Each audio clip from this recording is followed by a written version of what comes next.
It started as an ordinary day. No alarms, no warnings, no sense that something irreversible was about to happen. The kind of day where people woke up, checked their phones, argued over breakfast, and stepped out believing they would return home later. But before the sun set, multiple lives would be lost, a family would be shattered, and a single name would dominate headlines for reasons no one could have imagined. The most disturbing part was not the violence itself. It was who committed it. A teenager, barely old enough to drive, still legally considered a child, not a hardened criminal, not someone with a long history of violence, not a gang member, not a product of the streets in the way people often expect when they hear the word homicide. This was not a robbery gone wrong. It was not a drug deal that spiraled out of control. There were no rival crews, no territorial disputes, no coded messages or secret operations. This crime was rooted in something far more unsettling. Personal relationships. People who knew the teenager would later say the same thing over and over again. We never saw this coming. Teachers remembered a quiet student. Friends remembered someone emotional, sometimes withdrawn, but not dangerous. Family members remembered arguments, tension, moments of rebellion, but nothing that pointed toward mass violence. And yet, in a matter of moments, that perception collapsed. Multiple people were killed. Not strangers, not enemies from afar, but people connected through trust, familiarity, and access. The shock rippled outward immediately. First through the home where it happened, then through the neighborhood, then through schools, social media, and eventually the entire country. A chilling question followed everywhere the story was told. How could a teenager do this? And right behind it came another, even more uncomfortable one. Could this happen anywhere? Because this case forced people to confront something deeply unsettling. The idea that violence does not always come from the outside. Sometimes it grows quietly within emotional bonds, unresolved pain, and fragile minds. Sometimes it hides behind the face of child. And that leads us to the question at the center of this story. How does a child reach this point? How does emotional pain transform into something lethal? How does rejection, anger, or desperation evolve into an act that permanently alters dozens of lives? And at what moment does a teenager stop being seen as a child and start being viewed as a criminal capable of unimaginable harm? Before we go any further, if stories like this matter to you, if you believe true crime should be told with depth, respect, and honesty rather than shock alone, take a moment to support this channel. Subscribe to Real Crime Saga, like this video, and share your thoughts in the comments. These stories are not just about crime. They are about warning signs, consequences, and the uncomfortable truths we often avoid. Because this is not just a story about what happened. It is a story about how it happened. And to understand that, we have to go back. Back to the setting, back to the environment, back to the moments before anyone realized that something was terribly wrong. The neighborhood was the kind people describe as quiet without even thinking about it. Rows of houses stood neatly along the street, lawns trimmed, cars parked in familiar spots, windows drawn open just enough to let in the morning air. It was not the sort of place where sirens were common or where neighbors slept with one eye open. This was a residential area built on routine. People recognized each other's faces. Children walked to school. Parents left for work at predictable hours. Nothing about that day suggested it would become a reference point for tragedy. The morning unfolded the way it always did. Doors opened and closed. Footsteps echoed briefly on pavement. Somewhere nearby, a television murmured in the background. The world carried on at its usual pace, unaware that beneath that surface of normalcy, something fragile was already cracking. No screams pierced the air. No arguments spilled into the street. There was no disturbance that made anyone pause or look twice. Inside homes and classrooms, life continued uninterrupted. Classmates went about their day, exchanging jokes, sharing notes, complaining about assignments. Teachers focused on lessons, unaware that one of their students was hours away from becoming the subject of a national conversation. Family members moved through familiar routines, believing that the day would end the same way it always did. What makes this case especially haunting is that there were no obvious red flags in those final hours. No frantic calls to emergency services. No neighbors reporting strange behavior. No warnings posted online that drew immediate attention. If anything, the teenager at the center of this story blended seamlessly into the background of daily life. Just another young person navigating emotions, expectations, and the quiet pressures of adolescence. People nearby would later replay that day in their minds, searching for meaning in the smallest details. A door closing too softly, a car leaving at an unusual time, a moment that felt ordinary then but heavy in hindsight. But at the time, nothing stood out. That is the part that continues to trouble those who live there.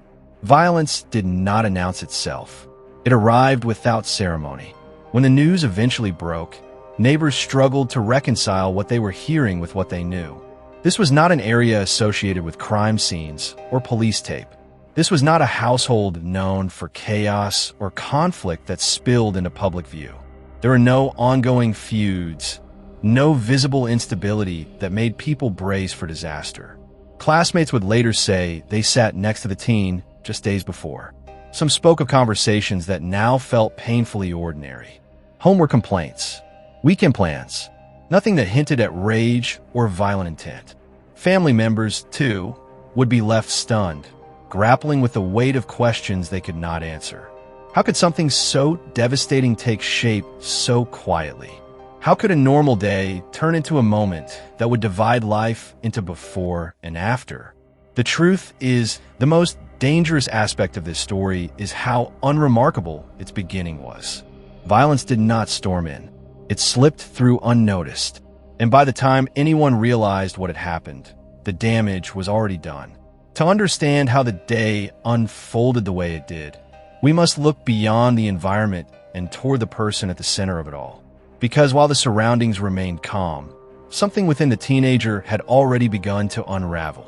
At the heart of this tragedy stood a teenager whose name, in the weeks that followed, would become synonymous with disbelief and horror. But before the headlines, before the court dates, before the grief of the families involved, he was just a young person, like any other, trying to find their way in a world full of expectations and pressures that many struggle to navigate. He was 16 years old, still at the cusp of adolescence, where the line between child and adult blurs into confusion. Emotionally volatile, eager to prove himself, yet uncertain of how to do so. At that age, nothing feels permanent, and every mistake seems monumental. The world is a place that either supports or undermines you, and everything around you feels like it's either pushing you forward or pulling you back. He came from a modest background, not wealthy, but not destitute either. His family had its share of struggles, but nothing that seemed out of the ordinary for families of their community. His parents were just like many others in the neighborhood, trying to balance work, family, and life. They provided what they could, but their resources were finite, as was their time. Like many teenagers, he was left to navigate his personal world with less guidance than he likely needed. School was his primary world, where most of his interactions unfolded. He was known, but not especially well-liked or disliked. A quiet presence in the classroom, someone who kept to himself mostly. He wasn't the popular kid, nor the outcast. In fact, he didn't stand out much at all. But in the world of adolescence, where insecurities are often hidden beneath the surface, standing out wasn't always desirable. Still, he didn't have many close friends either. A few acquaintances, but his friendships were shallow, mostly defined by fleeting moments in the hallways, on social media, or during brief lunch breaks. The most important relationships in his life, however, were those closest to him. At the time, the most significant bond he had was with his girlfriend. Theirs had been a relationship full of the highs and lows typical of young love. They were inseparable at one point, sharing everything from school gossip to long, late-night conversations about their futures. But like so many teenage romances, their relationship was fragile, built on emotional dependence more than mutual understanding. The breakup came abruptly, as it often does when emotions are high and maturity is low. It wasn't a dramatic, tearful ending. It was quiet, perhaps too quiet. Words left unsaid, feelings left to fester. The tension between them had been growing for some time, but neither seemed able to express the frustration, the hurt, or the fear of rejection that simmered beneath the surface. To him, it felt like a betrayal, an abandonment of the only emotional connection that seemed to matter.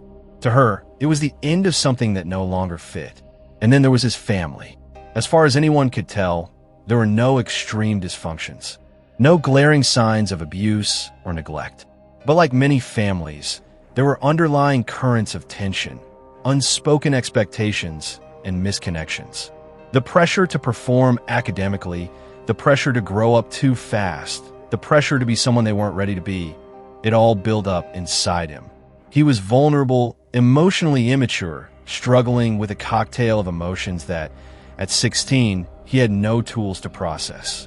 He was unable to manage feelings of rejection and anger, and the vulnerability he felt was often masked by a quiet, withdrawn demeanor that was easily misunderstood as indifference. There was no emotional outlet, no one to talk to, no way to make sense of his overwhelming feelings of inadequacy and fear of the future. When the world feels like it's closing in and no one is there to guide you, even the smallest emotional spark can ignite a fire. For this teenager, the flame that had been quietly smoldering finally found something to burn. And that flame led to decisions, actions, and consequences he could never have foreseen. It's easy to think of him as simply a killer, an act of violence that overshadows everything else. But in truth, he was a child trying to survive a world that felt too big, too complicated, and too painful for someone his age. And when that emotional pressure finally reached its breaking point, he lashed out in a way that no one, not even himself, could have predicted. But how did it go from a relationship falling apart to multiple lives lost? How did this teenager, in a moment of unbearable pressure, become capable of something so monstrous? To understand the full scope of this tragedy, we have to look at the moments leading up to the crime, the quiet, unremarkable moments that, when pieced together, reveal a much darker truth. The relationship between him and his girlfriend was typical of many teenage love stories. At first, it was innocent, filled with laughter and shared dreams. They were two teenagers, not yet fully understanding the depths of love, but with all the fervor and passion that come with youthful attraction.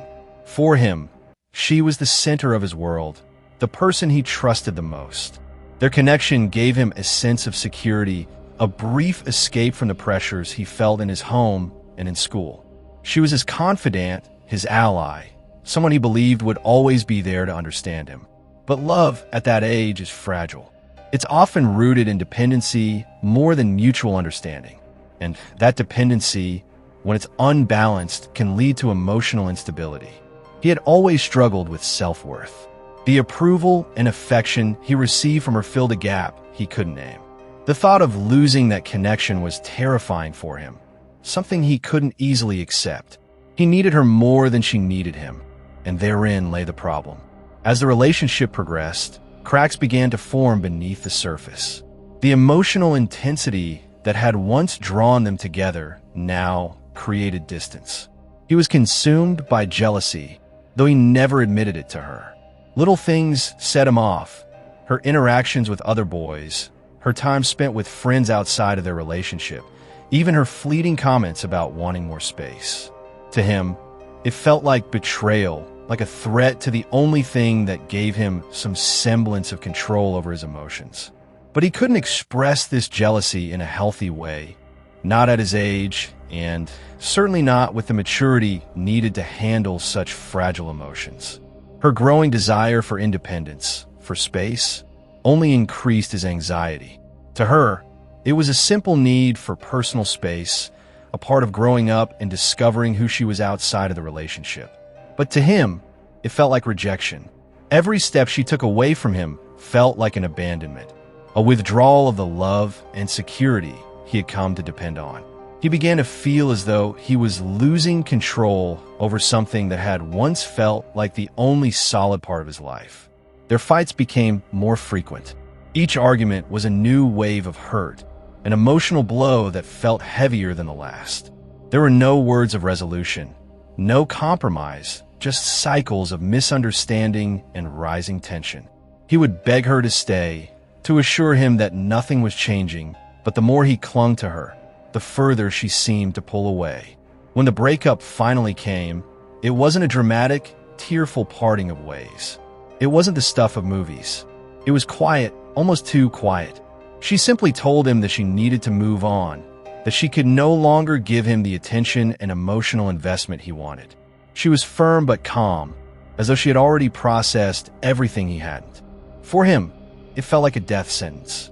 His entire world seemed to shatter in an instant, and he was left with nothing but the silence between them. What followed was the kind of emotional spiral that is often hard to explain. There was no immediate violence, no obvious outburst.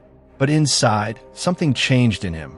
The rejection was a wound he couldn't heal, not with his limited emotional resources. He began to obsess over the breakup, replaying every moment of their time together, every word spoken, every look exchanged. He couldn't shake the feeling that he had lost not just a girlfriend, but the one person who had given him a sense of belonging, a sense of value. His mind became consumed by thoughts of what went wrong, what he could have done differently, what she might be doing now that she was free of him. The jealousy and anger that had simmered beneath the surface during their relationship began to boil over. He fixated on the idea that she had moved on, that she was living a life without him. He couldn't bear the thought of seeing her happy with someone else, someone who could give her what he thought he had given her. His mind, unable to process the complex emotions he was feeling, began to twist these thoughts into something darker, something he couldn't control. What's important here is not just the breakup itself, but how he internalized it. This was not an evil person seeking to harm someone. This was a young, vulnerable individual who had reached the breaking point of emotional immaturity. His inability to cope with rejection, to understand that relationships come and go, to manage his overwhelming feelings of inadequacy. These were the forces driving him, not malice. There was no grand scheme. There was no plan. Only a child struggling with emotions that were too complex and powerful to process in a healthy way. The emotional instability, rather than an inherent darkness, is what ultimately spiraled out of control. The desperation he felt, the overwhelming sense of loss and abandonment, were more than he could handle. The final breaking point was not just the breakup, but the way he perceived the world around him after it. This wasn't an act of cold calculation. It was the culmination of emotional neglect, unresolved tension, and an inability to manage a fragile, developing psyche. To truly understand how this teenager, full of confusion and emotional instability, came to commit such a violent act, we have to look deeper into the moments that led to his ultimate decision. And as we move forward, we'll see how the choices he made, in a split-second moment of raw emotion, would shatter more lives than he could ever have imagined. It was a day that began like any other, with no signs of the violence that would follow. The sun was up, people were going about their business, and the streets were filled with the usual hum of daily life. But beneath that calm surface, something was building, something that had been quietly festering for weeks, and on this particular day, it would finally erupt in an act of unimaginable horror. The teen, still grappling with the aftermath of the breakup and the weight of his emotions, spent much of the morning in a state of quiet agitation. He didn't go to school that day, and he didn't tell anyone where he was headed. His mind was consumed by thoughts of his ex-girlfriend, by the sense of betrayal and rejection that he couldn't seem to shake off. The deeper he sank into these thoughts, the more disconnected he became from everything around him. By midday, he found himself at her house. It wasn't entirely unusual for him to stop by. They'd spent so much time together in the past that their homes had once been places of comfort for each other. But now, everything had changed. The door was still open to him in a way, but it was a door he no longer had the right to walk through. His ex-girlfriend wasn't home at the time, but he knew where her family was. Her parents, who had once welcomed him like a son, were in the house.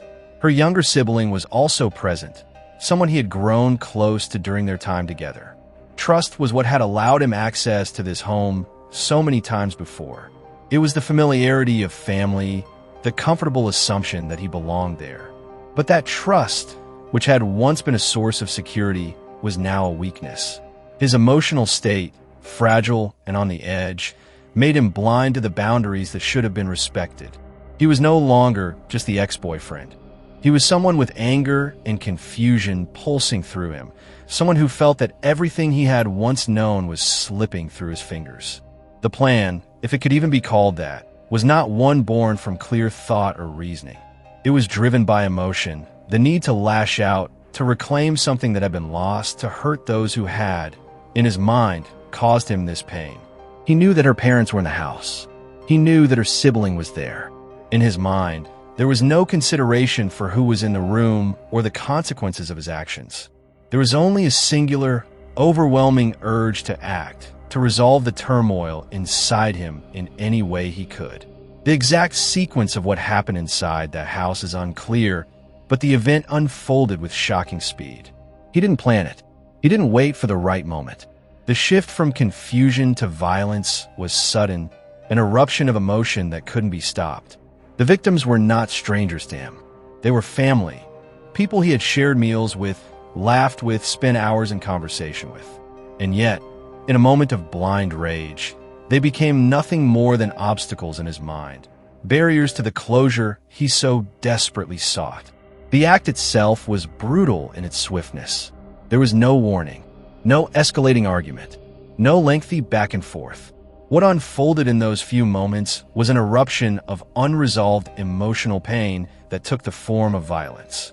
It was an act that could have been avoided if only he had known how to manage his feelings, how to understand the devastating consequences of his actions. But there was no space for that in his mind. There was only the rush of anger and confusion.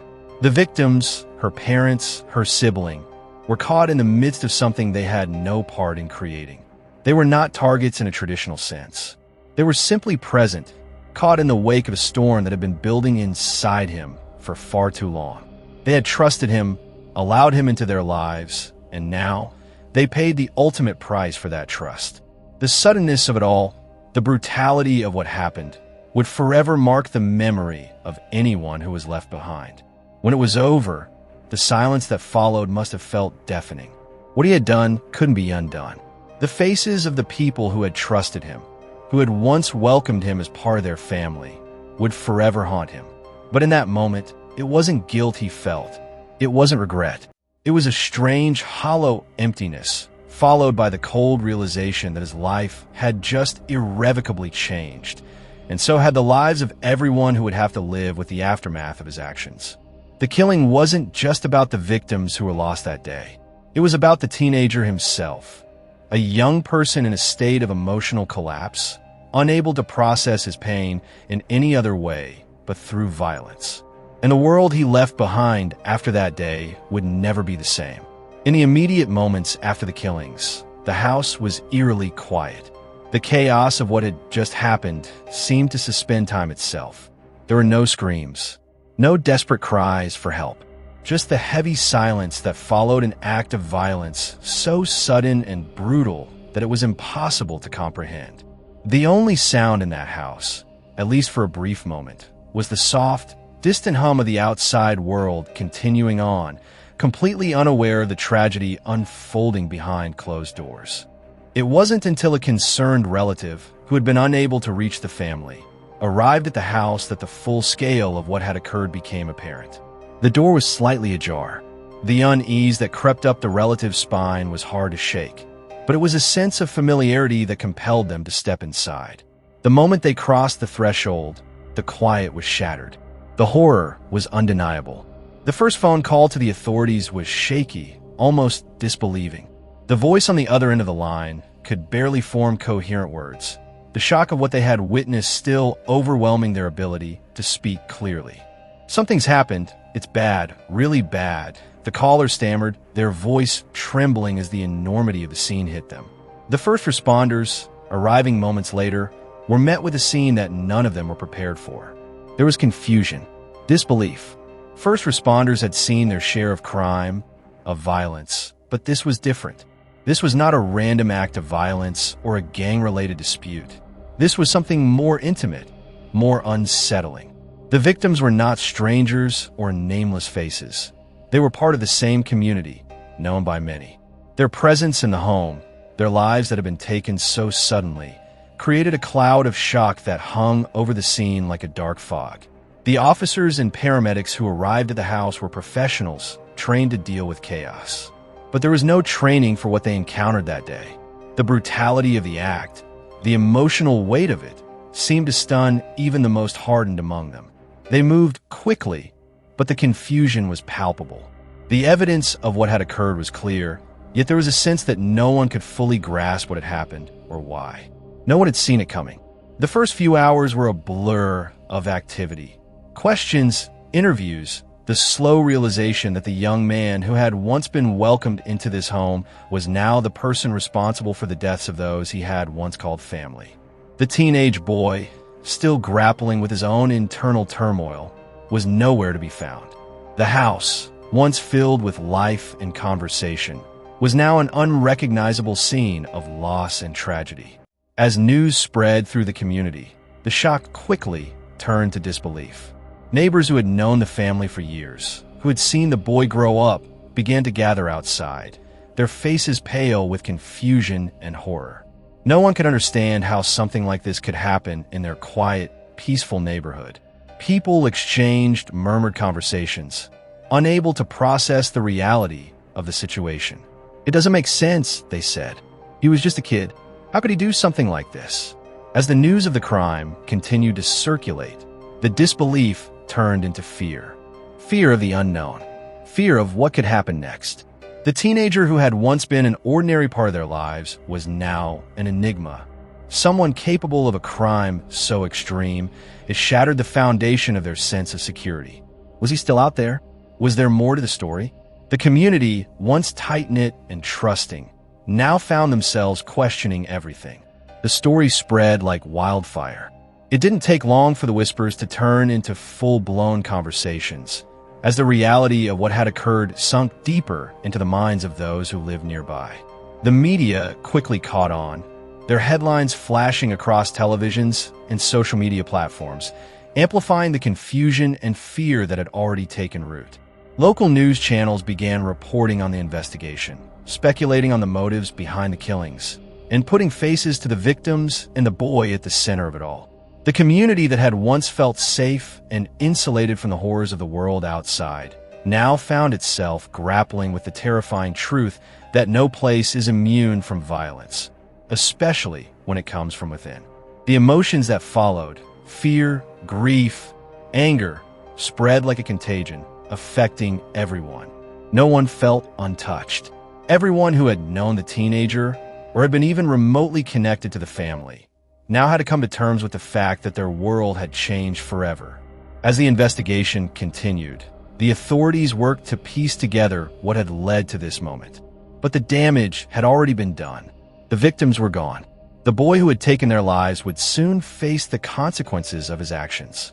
And the community, forever marked by the events of that day, would have to live with the aftermath, trying to make sense of a tragedy that, for all its horrors, seemed incomprehensible in its suddenness and brutality.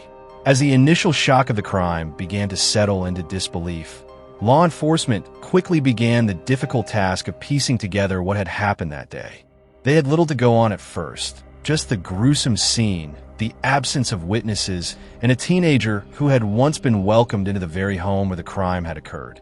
The first breakthrough came not from any forensic evidence, but from the sheer weight of the emotional truth that hung over the entire situation.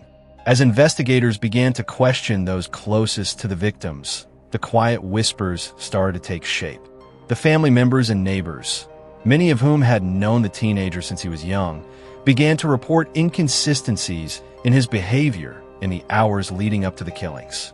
Those closest to him spoke of a young man who had been acting strangely, withdrawn, even anxious in the days before.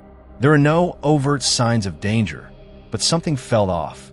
Some had noticed his growing obsession with his ex-girlfriend, and others remembered conversations that seemed filled with frustration and pain, but with no clear outlet for that emotion. Suspicion, while subtle at first, soon turned to the teenager when investigators learned that he had been in the area around the time of the murders. Witnesses reported seeing him near the house. The pieces started to fall into place. He had the motive, the means, and the opportunity. The final nail in the coffin came when investigators uncovered evidence that he had access to the home. His ex-girlfriend's parents had never locked their doors to him, a sign of the trust they had once placed in him. In his mind, it was a place of refuge, but for everyone else, it was now the site of a brutal crime. The police acted swiftly. They had no choice. The young man was a minor, but the gravity of what had happened in that house left little room for hesitation. When they went to his last known location, they found him in a state of confusion and apparent detachment.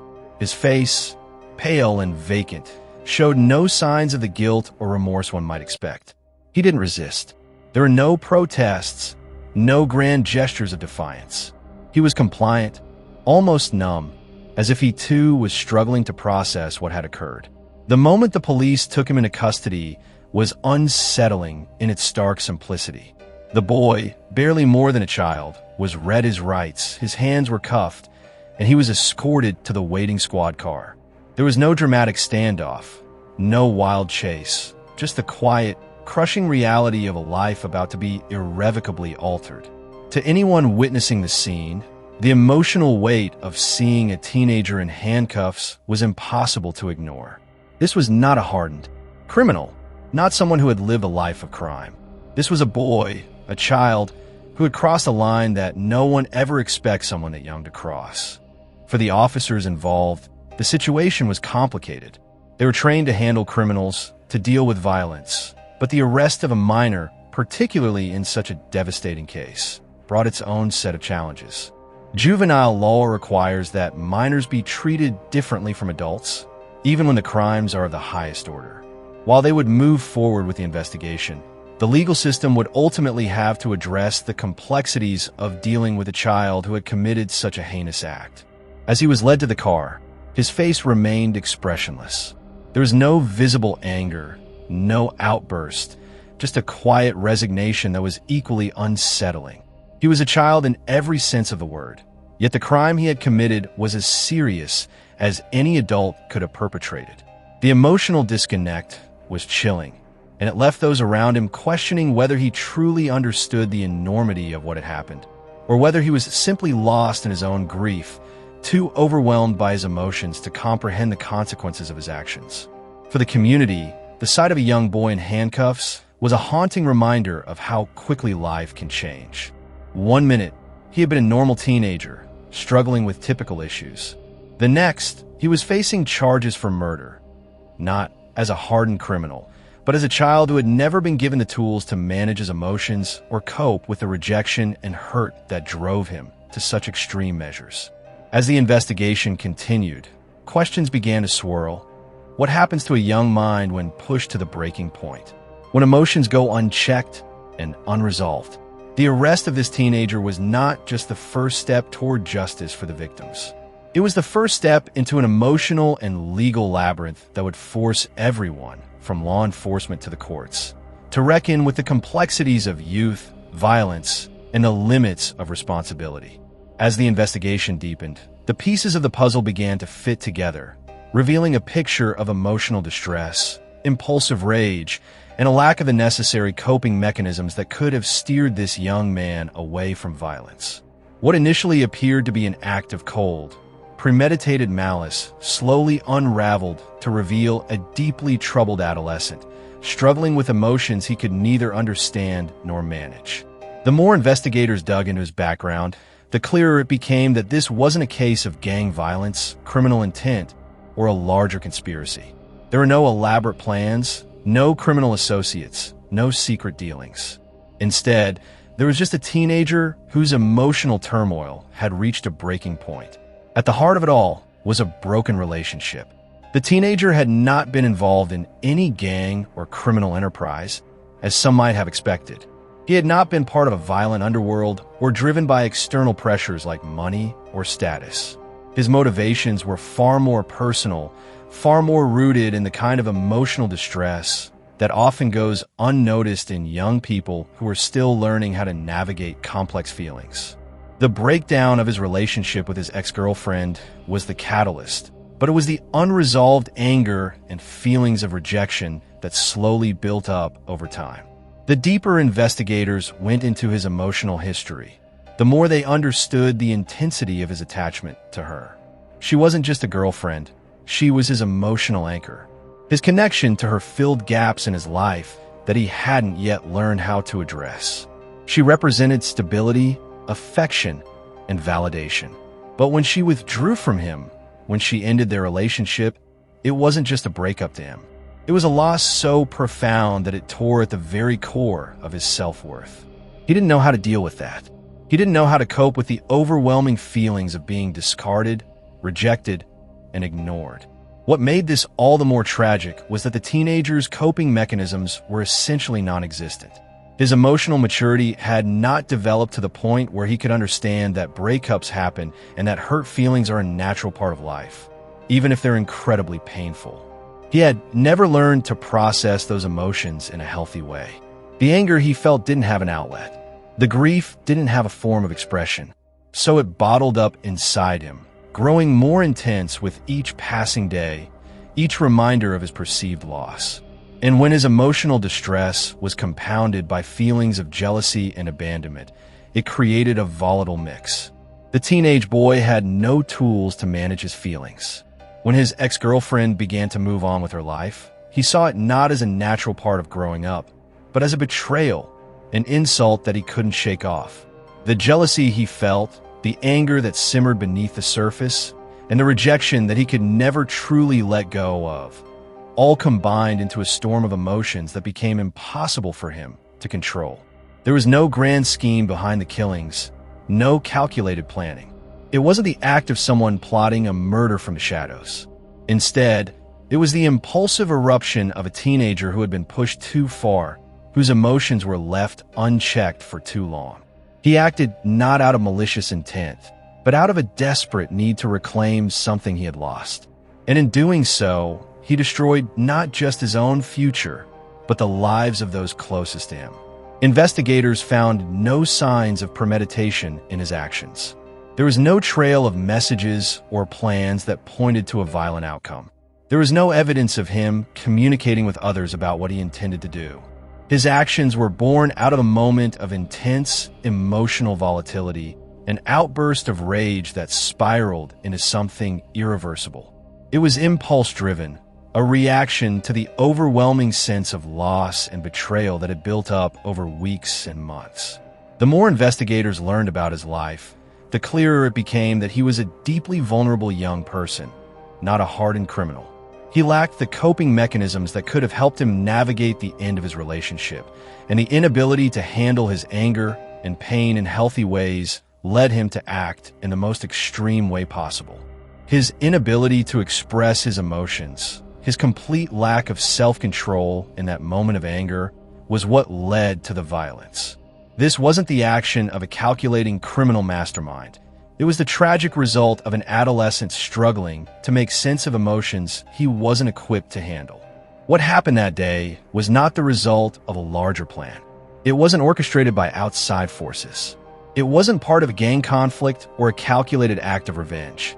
It was a deeply personal tragedy, driven by emotional instability and compounded by a lack of emotional maturity. The teenager, acting on impulse and in the heat of overwhelming emotions, made a decision that would haunt him and everyone around him for the rest of their lives. In the aftermath of the killings, there was no comfort in understanding his motive. It did not make the loss of life any less devastating, but it did offer a glimpse into the fragile mental state of a teenager who simply didn't have the tools to cope with life's emotional struggles, and it highlighted a reality that many don't often think about: the importance of providing young people with the support and emotional education they need before their emotional crises explode in such violent ways. Before the headlines, before the shockwaves rippled through the community, before the sirens echoed down the street, there were people simply living their lives. They were parents, caregivers, and siblings ordinary individuals who woke up that morning with plans, responsibilities, and the assumption that they would return to their routines as usual. Their lives were rooted in love, family, and the everyday rhythms that form the backbone of a household. And without warning, those rhythms were shattered forever. The victims at the heart of this tragedy were not nameless or distant figures. They were people deeply embedded in the life of their community. The parents had built a home based on warmth and stability. They were known not for any grand achievements, but for the quiet, consistent presence they maintained in the neighborhood. They were the type of people others described as kind-hearted, responsible, and welcoming. They had opened their doors to friends, neighbors, and even to the young man who would one day take their lives. Their home had once been a place of safety and trust, until the day it became the scene of unimaginable loss. The father was a steady figure, the kind of man who believed in providing for his family and ensuring that his children grew up with guidance and values. Those who knew him remembered his calm demeanor and his willingness to help others without hesitation. He was the type of person who looked out for the kids in the neighborhood, who offered advice to younger parents, who greeted everyone with a nod or a wave. His role as a protector was woven deeply into who he was. The mother, described by neighbors and friends as nurturing and patient, was the emotional center of the home. She was a caregiver in every sense of the word, someone who listened, offered comfort, and made others feel at ease. She had embraced her daughter's relationship with the teenager, believing in the good she saw in him. To her, he was just another child doing his best to navigate the complexities of growing up. Her trust, her compassion, and her openness were part of what made her so beloved in the community. That same openness, tragically, was what left her vulnerable on the day of the killings. And then there was the sibling, a younger child whose presence brought life and energy to the home. Too young to fully understand the complexities of teenage relationships or emotional turmoil, this child lived in a world of school, play, curiosity, and innocence.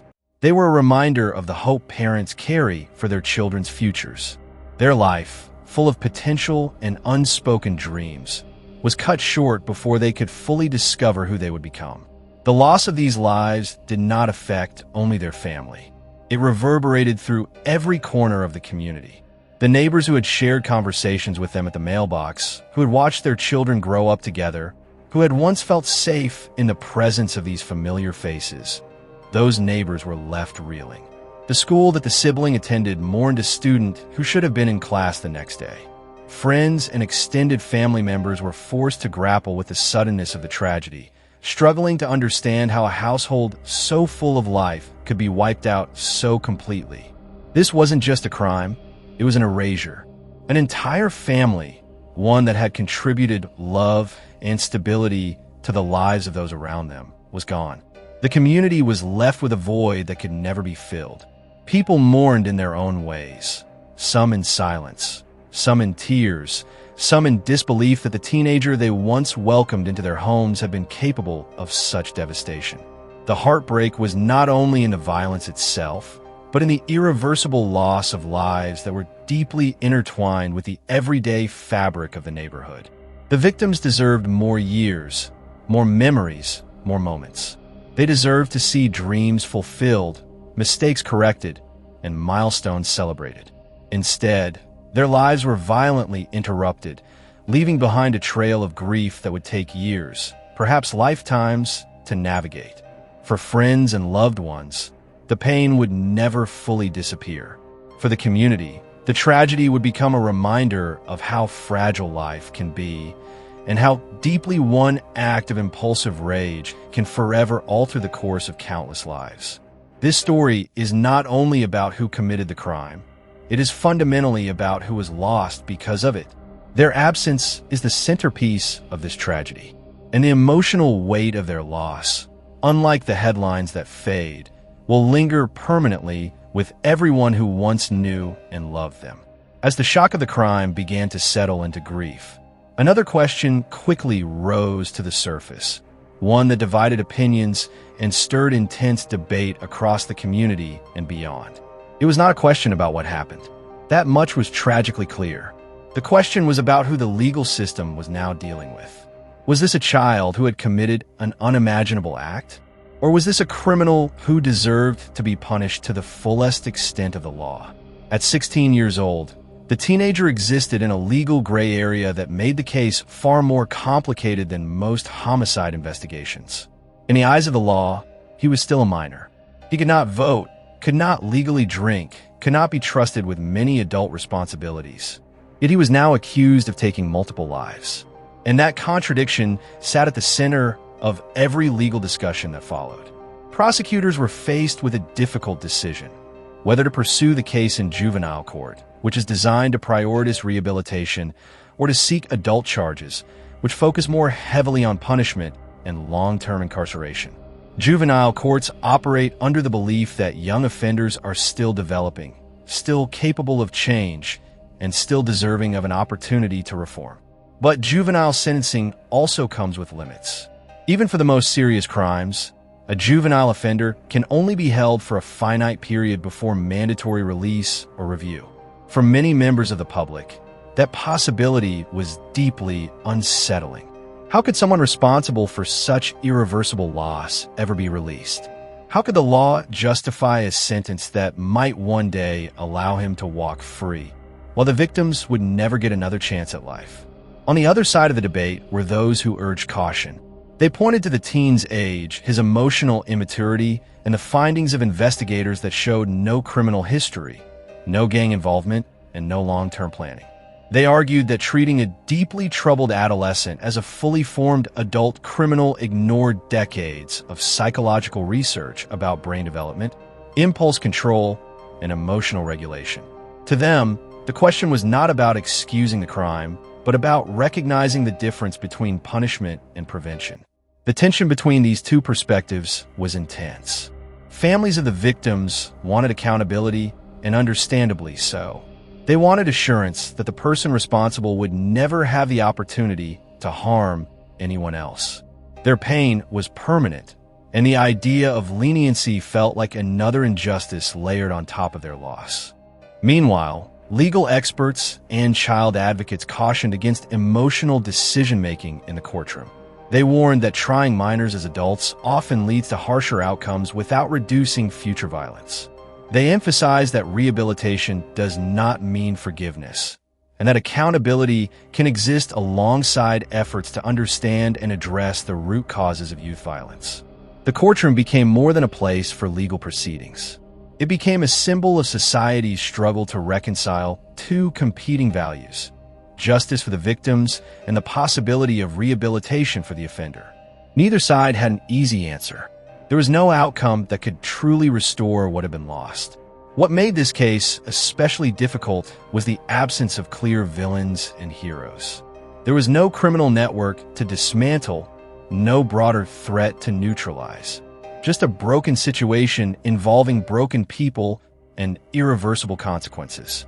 The legal system was forced to confront the uncomfortable reality that punishment alone cannot undo tragedy, and rehabilitation alone cannot satisfy grief. As hearings continued and arguments were made, one truth remained constant. Regardless of the legal path chosen, this case would set a precedent. It would influence how similar cases were viewed in the future, and it would remain a painful reminder that when violence intersects with youth, the answers are never simple, and the costs are always devastating. The law could decide where the teenager would spend the next chapter of his life, but could not decide how the community would heal or how the families of the victims would carry their loss forward. In the days that followed the tragedy, the community found itself trapped between grief and fear. It wasn't just the horror of the crime that unsettled people, but the crushing realization that the person responsible wasn't a stranger from another town or a hardened criminal with a long record. It was a teenager they had seen around the neighborhood, someone who had been in their homes, talked to their children, laughed in their school hallways. This familiarity unsettled people far more deeply than anyone expected. Parents were especially shaken. Many admitted privately that the thought of their own child reaching such a breaking point terrified them. It planted a seed of doubt that kept them awake at night. If this could happen in a quiet neighborhood like theirs, If a boy who seemed so ordinary could lose control so completely, then how safe were their own children? How well did they truly know them? Could emotional turmoil be building beneath the surface of their homes in ways they couldn't see? That fear rippled through households everywhere. Parents began watching their children more closely, studying their moods, questioning sudden silences, trying to interpret every sigh or slammed door. What once felt like typical teenage behavior suddenly held more weight. Parents wanted reassurance, but reassurance felt impossible in the face of what had happened. At the heart of these conversations was a deeper issue: teenage mental health. For years, it had been discussed quietly, often brushed aside as moodiness or the growing pains of adolescence. But now it was impossible to ignore. The tragedy forced the community to confront difficult questions. Why do so many teenagers struggle silently? What emotional support systems are missing? How many young people feel overwhelmed, unheard, or pushed to emotional extremes without the tools to cope? Schools became the first institutions to publicly respond. Teachers, counselors, and administrators held emergency meetings to discuss the impact of the tragedy on students. Classrooms filled with uneasy chatter. Students talked about the killer in hushed tones, trying to understand how someone their age could commit such an act. For some, it wasn't fear of him that shook them. It was the fear of losing control themselves. They wondered about their own anger, their own heartbreaks, their own vulnerabilities. Guidance counselors found themselves overwhelmed with students seeking comfort or clarity. Some came with genuine fear, others with confusion, and some simply needed reassurance that what had happened wasn't their fault. Conversations about coping strategies, emotional regulation, and safe communication suddenly became priorities. Schools began reconsidering their mental health resources, questioning whether they had been attentive enough before the tragedy, or whether warning signs had been overlooked. Families, too, turned inward. Dinner table conversations took on a heavy tone. Parents asked their children about their emotional well-being. Siblings checked in on each other more often. Silence, once accepted as a normal part of growing up, now made people uneasy. Trust, which had once been taken for granted, now required reassurance. Social workers and psychologists in the area also reassessed the community's risk factors. They spoke openly about the dangers of untreated teenage emotional distress, about the risks of bottling up trauma and confusion, and about the importance of early intervention. They encouraged families to seek help when needed, reminding them that ignoring emotional struggles can sometimes have tragic consequences. Their voices, once part of the background, now became essential to the healing process. Many people also looked back, wondering what warning signs had been missed. Were there moments where someone could have intervened? Words that should have been questioned? Changes in behavior that should have raised concern? These questions didn't come with clear answers, but they lingered in the minds of everyone affected by the tragedy. The community's reaction was not uniform. Some responded with fear, some with empathy, and others with anger. But beneath all of these reactions was a shared desire to understand, to prevent something like this from ever happening again. People wanted to protect their children, protect their neighbors, and restore a sense of safety that had been shattered. The tragedy had become more than a crime. It became a catalyst, a painful reminder of the fragility of youth, the importance of mental health, and the responsibility of communities to support their young people long before they reach a breaking point. As the community tried to make sense of what had happened, it became clear that this tragedy was not an isolated incident. It was part of a growing and deeply troubling pattern, one that extended far beyond the neighborhood where the killings took place. In recent years, many communities across the country had begun witnessing an increase in violent incidents involving young offenders. The reasons were complex, layered, and often difficult to untangle, but one truth stood out sharply. The emotional fragility of teenagers had become a silent crisis. This case, devastating as it was, forced people to confront the uncomfortable reality that today's youth are navigating emotional landscapes that many adults fail to understand. Teenagers, still in the middle of cognitive and emotional development, often find themselves overwhelmed by pressures they are not equipped to handle. Academic expectations, social media comparisons, unstable relationships, fractured family structures, and internal battles with identity all collide at once. The weight of these pressures, when left unaddressed, can cause young people to break in ways that feel sudden but have been building for years. The teenager in this case was a tragic illustration of what happens when emotional instability meets a world that moves too fast for young minds to process. His inability to cope with heartbreak, rejection, and internal turmoil was not unique. Many teens experience similar emotional storms, intense feelings that seem impossible to control or understand. Most do not resort to violence, but the rising number of cases suggests that more young people are falling through the cracks.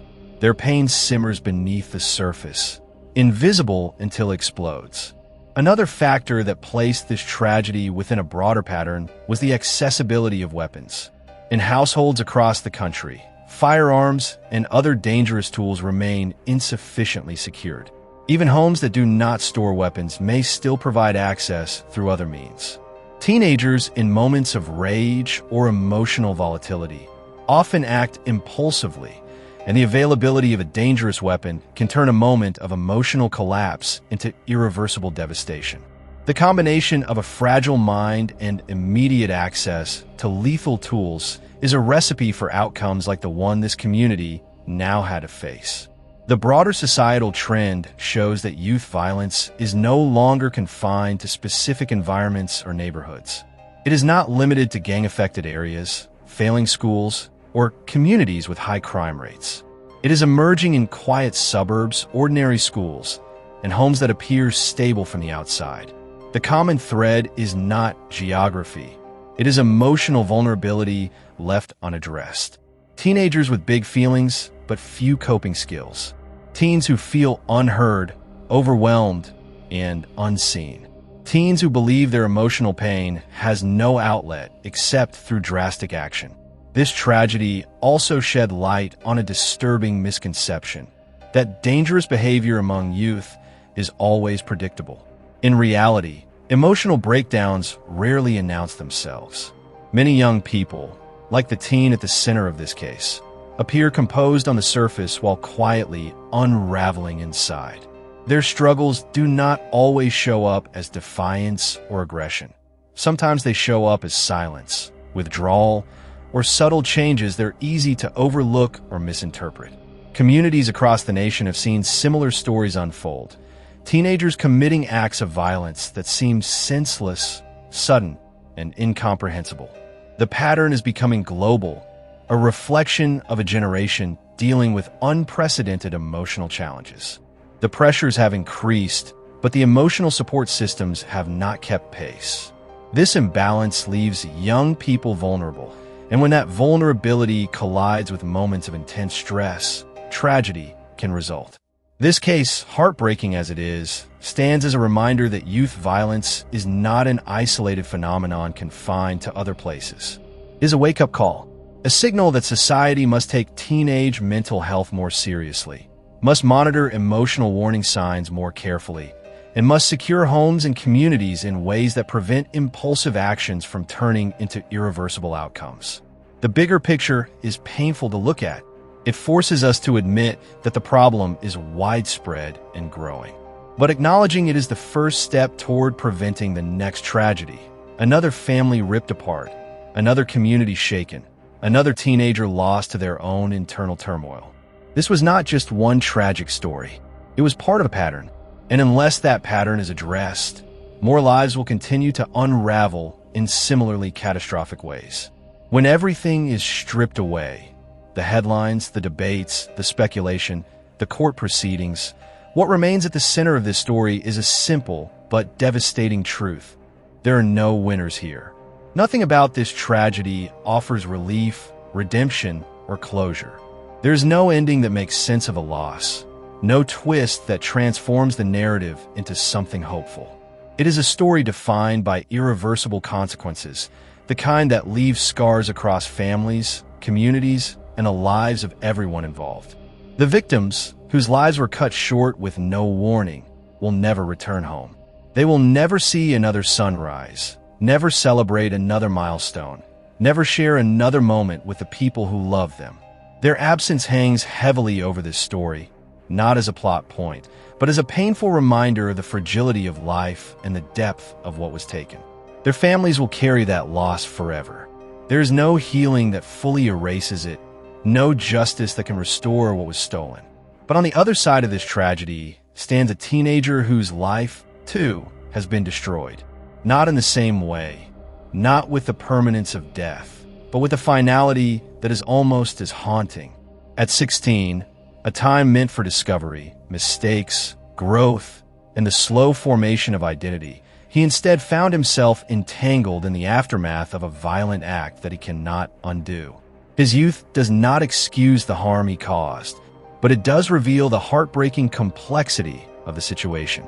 This is someone who, under different circumstances, might have grown, matured, and learned to navigate the emotions that overwhelmed him. Instead, he now faces a future defined not by possibility, but by the consequences of one catastrophic moment. There is no redemption arc here, no transformation into a hero, no triumphant lesson, no moment of clarity that ties everything neatly together. This isn't a story crafted for entertainment. It's a real tragedy rooted in pain, emotional instability, and the failures of the systems meant to protect both young people and the communities they belong to. There is no sensational ending waiting to shock or surprise. The truth itself is already heavy enough. Lives were lost without warning. A young life was derailed beyond repair. A community was thrust into fear and confusion. Families were shattered, and everyone left behind was forced to confront painful questions about teenage mental health, emotional fragility, and the unseen turmoil that can build quietly inside someone too young to understand the depth of their own feelings. This tragedy isn't about villains and heroes. It isn't about good and evil in the way stories often are. It is about human frailty. It is about emotional storms that go unnoticed until they become destructive. It is about the consequences of moments we cannot take back. There is nothing glamorous here. Only the hard truth that one emotionally charged decision can alter countless lives and create devastation from which no one truly recovers. In the end, what remains is silence, echoing through the home that once held laughter, lingering in the empty chairs of a family that will never be whole again, and settling around the life of a teenager who will live with the knowledge of what he has done. This is a tragedy that offers no comfort, only lessons carried forward, painful reminders that emotional support, attention, and awareness are not luxuries but necessities. Because in this story, there are no winners. There is only loss, consequence, and a long, heavy shadow of what cannot be undone. Thank you for watching Real Crime Saga, where we tell true stories with respect, depth, and truth. If this episode moved you, take a moment to reflect on the lives lost, the lives altered, and the lessons buried in the silence that follows tragedy. Subscribe for more real stories, told not for shock, but for understanding. Like, share, and let your thoughts be heard in the comments. Until the next story, stay aware, stay thoughtful, and stay safe.